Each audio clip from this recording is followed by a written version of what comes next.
The other face of the Wild West, madam and brothels that defined the frontier.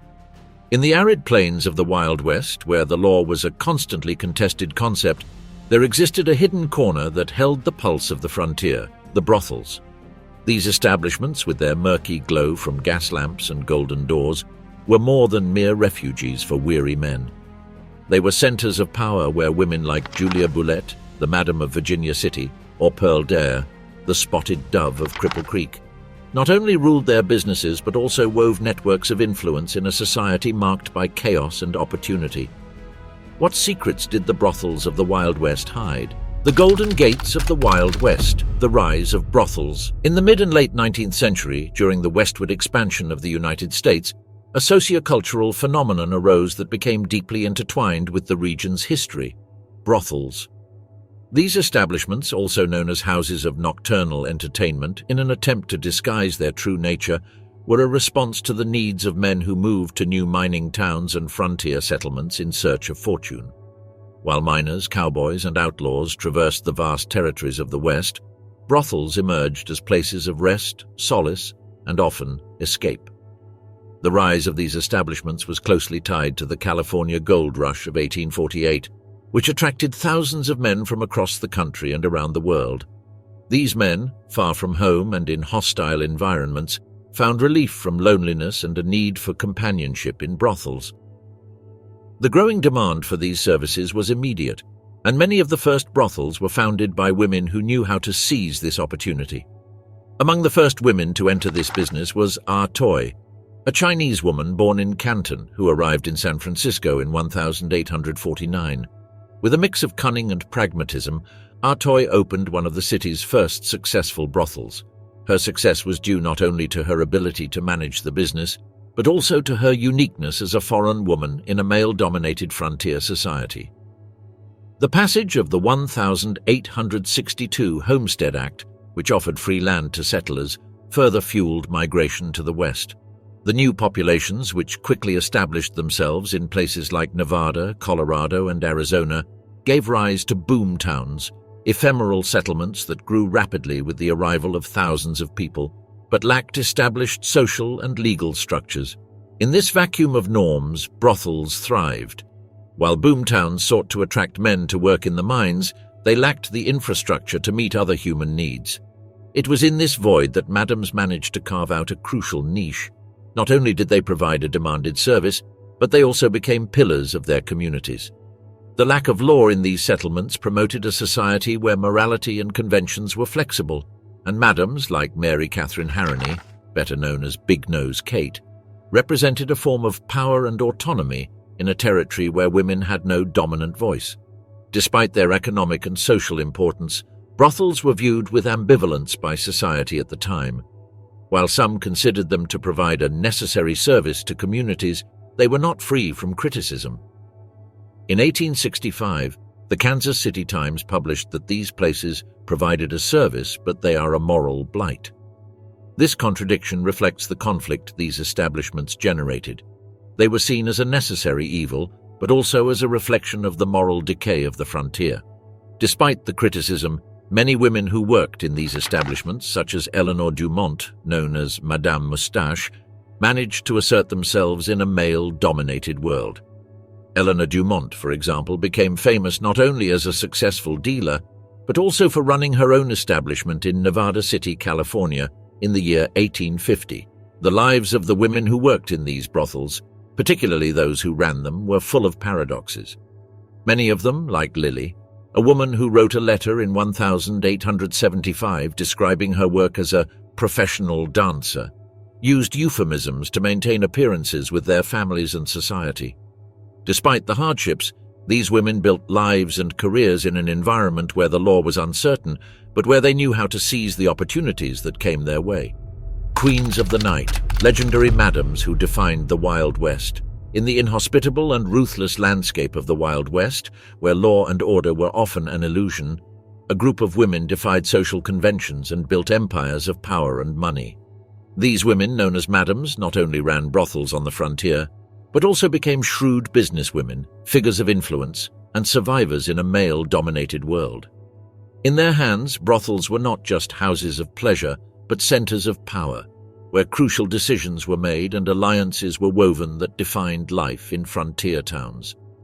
Over the years, some madams left an indelible mark on the history of the Wild West, ensuring that their legacy endured beyond their profession.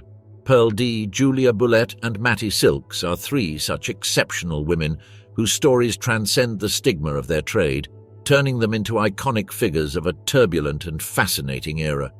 One of the most notable madams in Wild West history was Pearl Deir, known as the Spotted Dove of Cripple Creek, Colorado. Her rise to power was marked by the late 19th century gold rush, a phenomenon that attracted thousands of men seeking fortune. While these men worked tirelessly in the mines, many sought refuge in the brothels of the city, and Pearl built an empire in that space. Her establishment, the Old Homestead, became an opulent and luxurious place where wealthy men arriving in Cripple Creek felt at home. Pearl spared no expense in ensuring that her brothel was the most exclusive in town.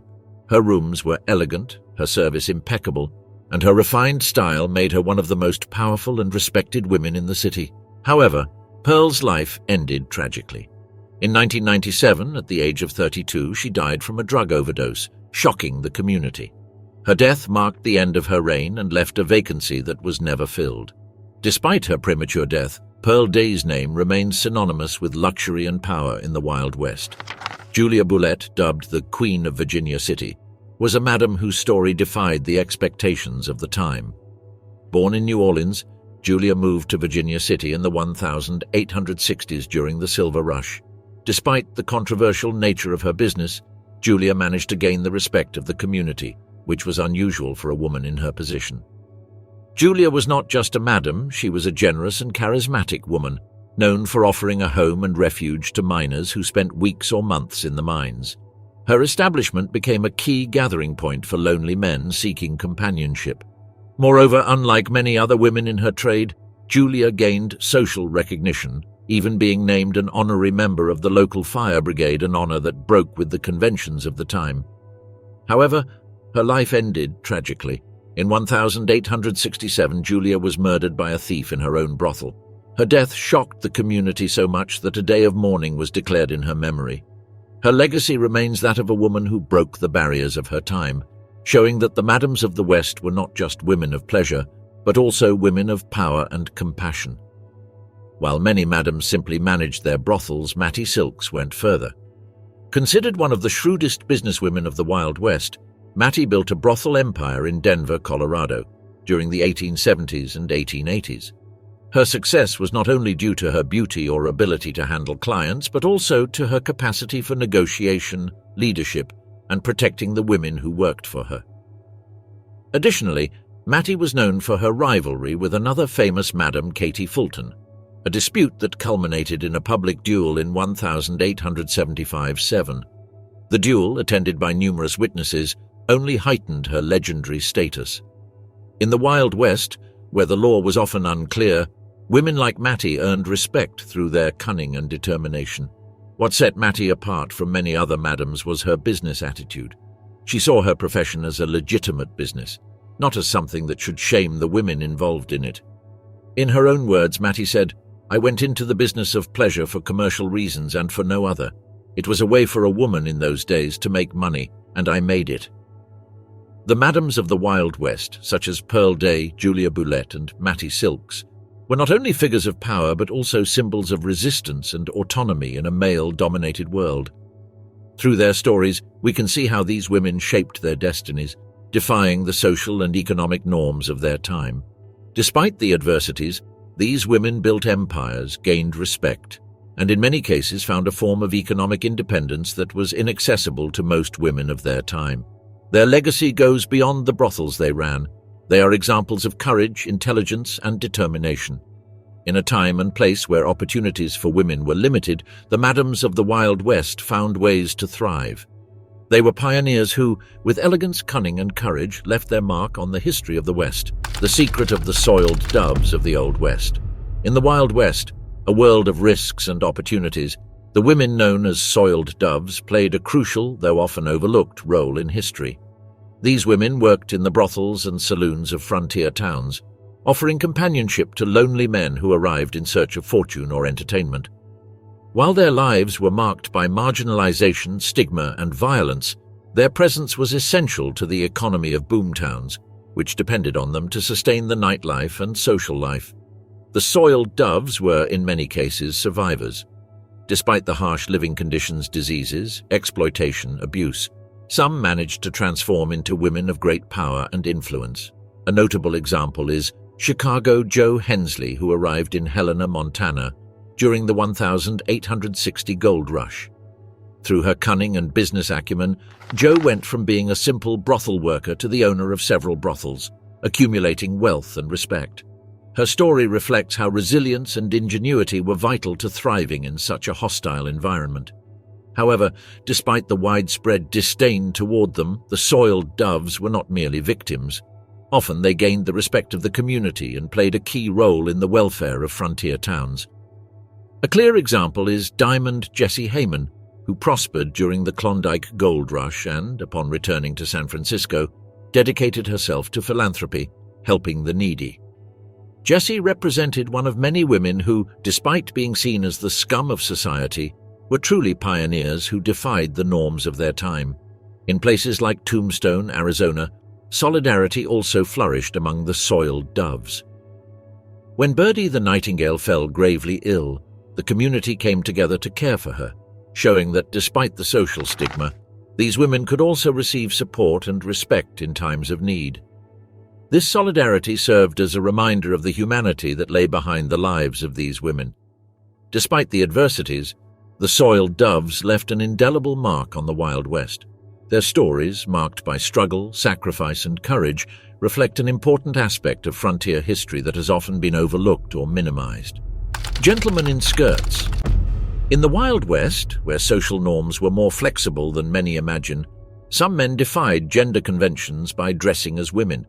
This mostly occurred in saloons and brothels, where the scarcity of women created an unmet demand for female companionship. It was not a deception but an adaptive act to survive in a hostile environment.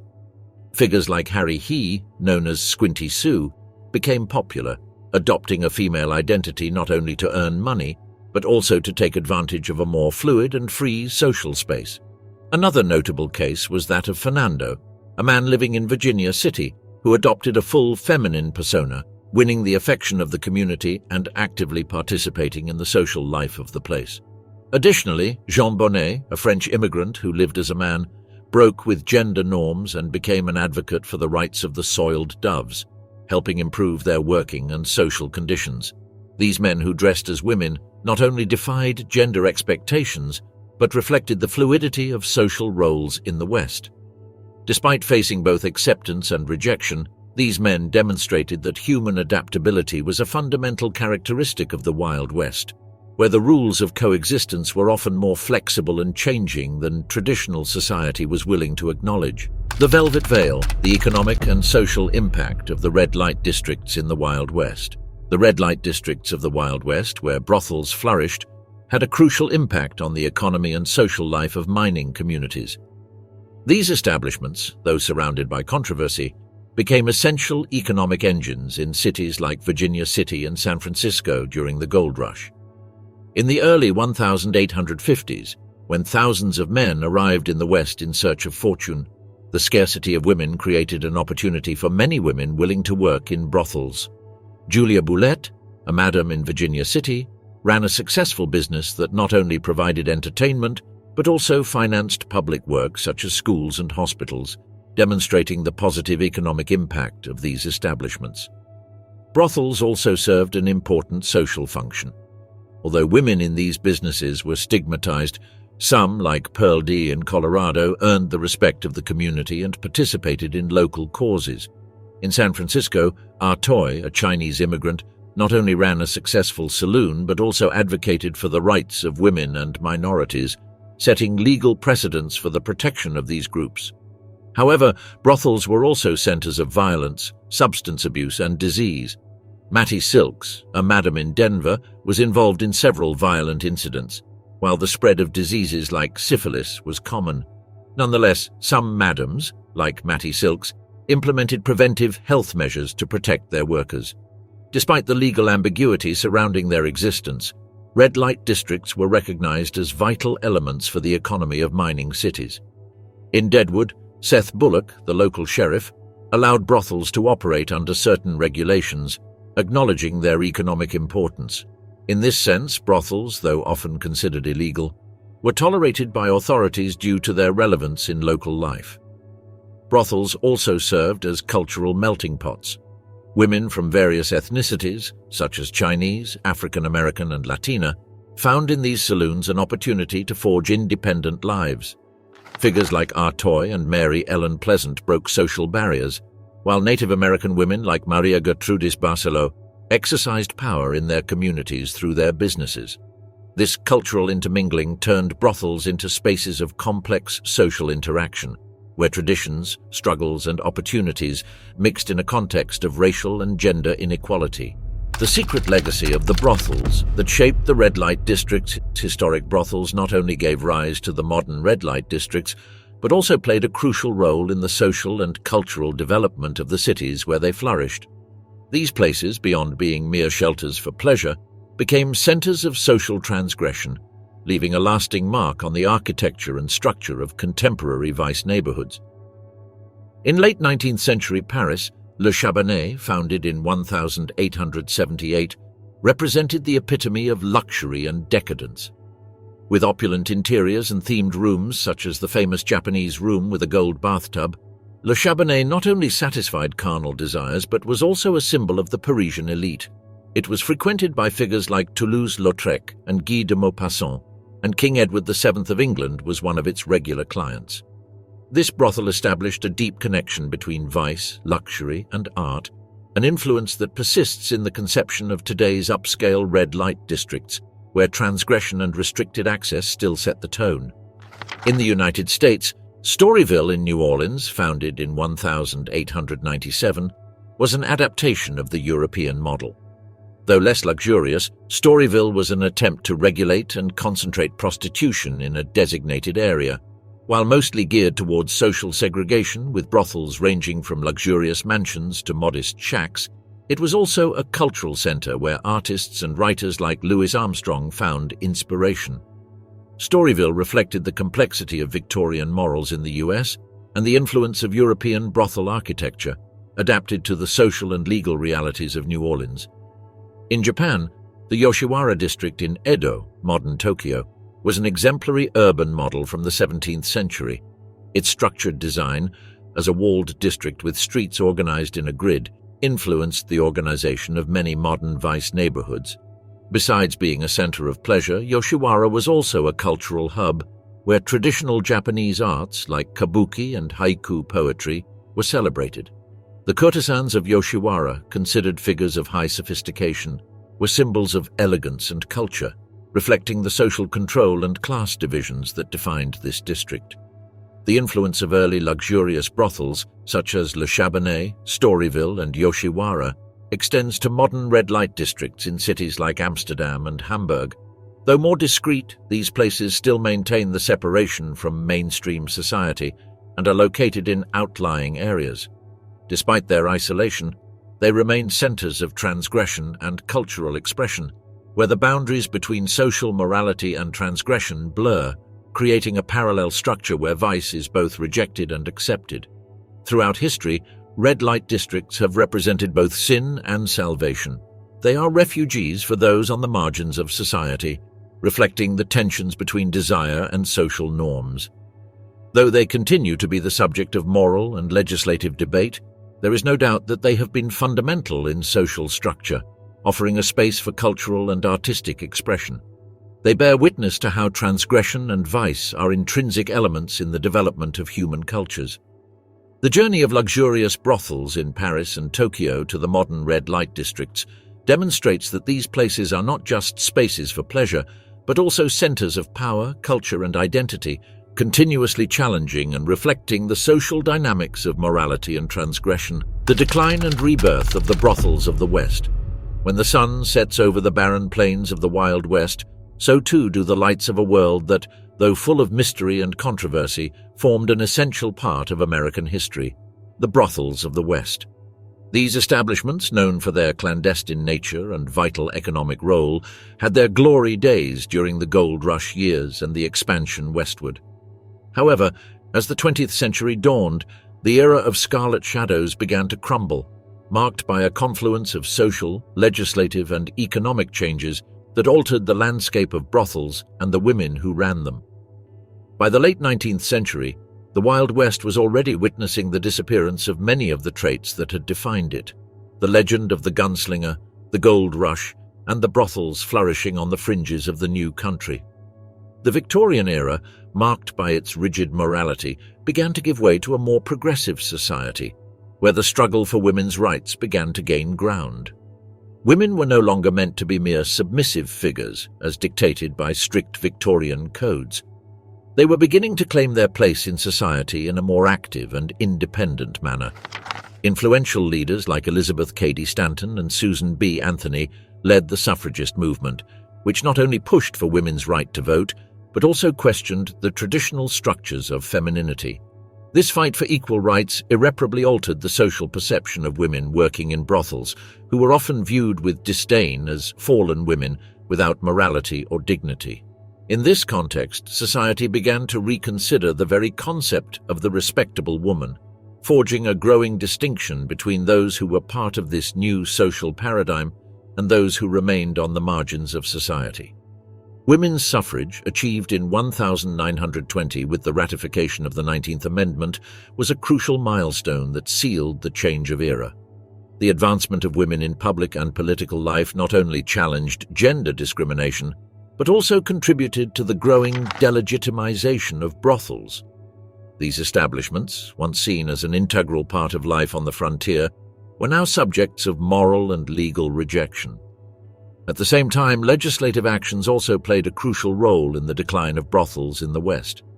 In 1911, the Chicago Commission on Immorality, led by Catherine B. Davis, published a report that sparked a national crackdown on prostitution establishments, driven by public morals and growing concerns over the exploitation of women. This was just the beginning of a series of reforms, culminating in the passage of the Mann Act in 1910, designed to eradicate human trafficking, but directly affecting brothels by associating them with illegal and exploitative practices. Although the law aimed to curb the trafficking of women, the consequences of this legislation were profound, and many brothels were forced to close their doors, while others had to operate clandestinely or transform into less visible businesses. The heyday for many madams, such as the famous Chicago Jo Hensley in Helena, Montana, came to an end when the turn of the century brought with it social and economic pressures they could not resist. Jo Hensley's case is emblematic of a transitional era, where the once thriving business collapsed under the weight of new regulations, public morality, and shifting social demands. In addition to the social and legislative changes, the economy of the Wild West also had a direct impact on the decline of brothels. The gold rush, which fueled the expansion of mining towns and the demand for the services of women of the night, quickly became history. Instead, the discovery of gold in Alaska in 1896 diverted the attention of many prospectors to the north, reducing the clientele in the western areas where brothels had thrived. The miners, adventurers, and merchants who once crowded the mining towns moved toward new economic opportunities, and with them, the opportunities for the night establishments faded. The Great Depression of the late 1920s dealt another devastating blow to the industry. The loss of purchasing power among clients, coupled with the economic insecurity of the time, drove many brothels into bankruptcy. The luxury and abundance that once characterized these establishments vanished, and what was once a thriving business became a shadow of what it had been. However, this was just the prelude to a transformation. Although the end of traditional brothels seemed near, it did not necessarily mean their total disappearance. Rather, the strongholds of the old industry adapted to the new times and new social and legal realities. In some places in Nevada, for example, licensed brothels continued to operate under specific regulations, becoming the last vestiges of a bygone era that, in a way, preserved the memory of a time when these houses were the center of nightlife in the West. These legal brothels, now regulated and mostly operating openly, not only survived but evolved. In modern society, these establishments are no longer the dark taboos they once were, but legitimate businesses within a state economy. Thus, the echo of the brothels of the West remains alive in current legal and commercial structures, albeit in a very different form than during their peak. The cinematic perspective. Between reality and fiction in the Wild West, the night establishments of the Wild West have, in essence, been a magnet for storytellers and filmmakers, who have shaped their history with a blend of mystery, seduction, and danger. Over the years, these night nests have become a recurring theme in literature, cinema, and television, creating a narrative that at times borders on legend, while at others dangerously approaches the darker realities of their time. However, beyond the fascination with prostitution in the West, it is the contrast between fantasy and historical truth that makes these tales so captivating. The night nests of the Wild West not only inhabited the popular imagination, but also became literary material. In works like Painted Ladies by James Reasoner, published in the 1870s, the lives of madams are portrayed with great drama. Through its protagonist, Lily Langry, the author invites us to explore the contrast between the opulent and colourful facade of the night salons and the personal struggles of the women who ran them. Just like the real madams of the West, Langry faces the dilemma of being seen as a woman of questionable morals, while navigating the emotional and economic challenges of her life in a predominantly male world. In literature, these saloons are described as places of desire and tension, but also as complex centers of power where women could negotiate their own independence, even in an environment so marked by inequality. Cinema has managed to capture the mysterious attraction of the night world of the West, but it has also played with the romanticized interpretation of its occupants. In The Misfits, 1961, a film that brings together two Hollywood legends, Marilyn Monroe and Clark Gable, we see how Monroe portrays a woman who left behind her life as a prostitute in search of redemption and love. Although the story is set in the modern world, it is easy to draw a parallel with real figures such as Julia Bulette, a famous madam from Virginia City who, like Monroe, found something close to peace after leaving the profession. On the other hand, Unforgiven, 1992, directed by Clint Eastwood, delves more into the violence and tension generated by these places. In this work, a shooting in a brothel sets the entire plot in motion, and the establishment becomes a hotbed of social confrontation. The brothel, in this case, is a microcosm of the tensions within the community, a place where disorder and law dangerously mix, reflecting the contradictory nature of these establishments, both as symbols of excess and decadence and as sites of resistance and survival. In Deadwood, the famous HBO series, brothels are represented in a nuanced way, not as mere places of debauchery, but as legitimate businesses that played a crucial role in the economy of the mining towns of the West.